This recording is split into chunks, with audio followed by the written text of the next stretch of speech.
When Sanballat heard that we were rebuilding the wall, he became angry and was greatly incensed.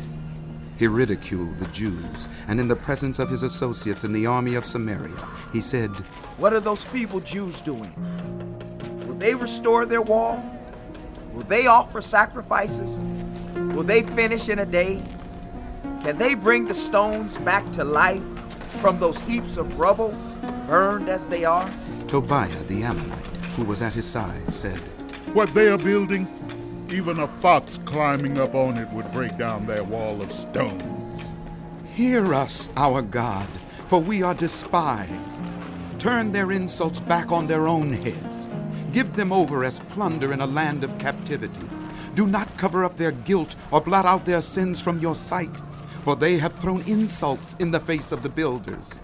So we rebuilt the wall till all of it reached half its height, for the people worked with all their heart. But when Sanballat, Tobiah, the Arabs, the Ammonites, and the people of Ashdod heard that the repairs to Jerusalem's walls had gone ahead and that the gaps were being closed, they were very angry. They all plotted together to come and fight against Jerusalem and stir up trouble against it. But we prayed to our God and posted a guard day and night to meet this threat. Meanwhile, the people in Judah said, "The strength of the laborers is giving out, and there is so much rubble that we cannot rebuild the wall." Also, our enemies said, "Before they know it or see us, we will be right there among them and will kill them and put an end to the work."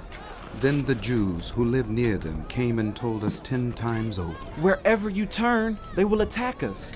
Therefore, I stationed some of the people behind the lowest points of the wall at the exposed places, posting them by families with their swords, spears, and bows.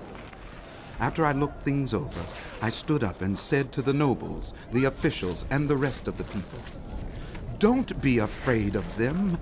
Remember the Lord, who is great and awesome, and fight for your people, your sons and your daughters, your wives and your homes."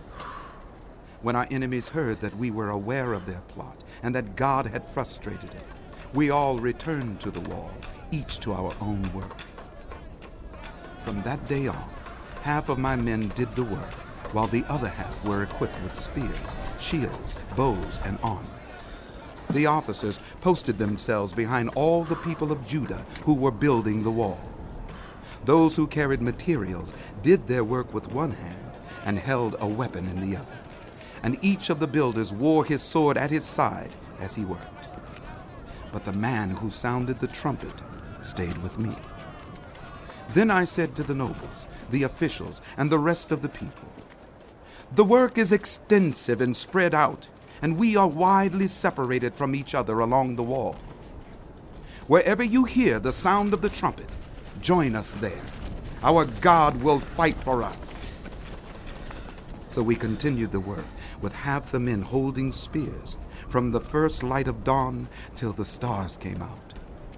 At that time, I also said to the people, "Have every man and his helper stay inside Jerusalem at night, so they can serve us as guards by night and as workers by day."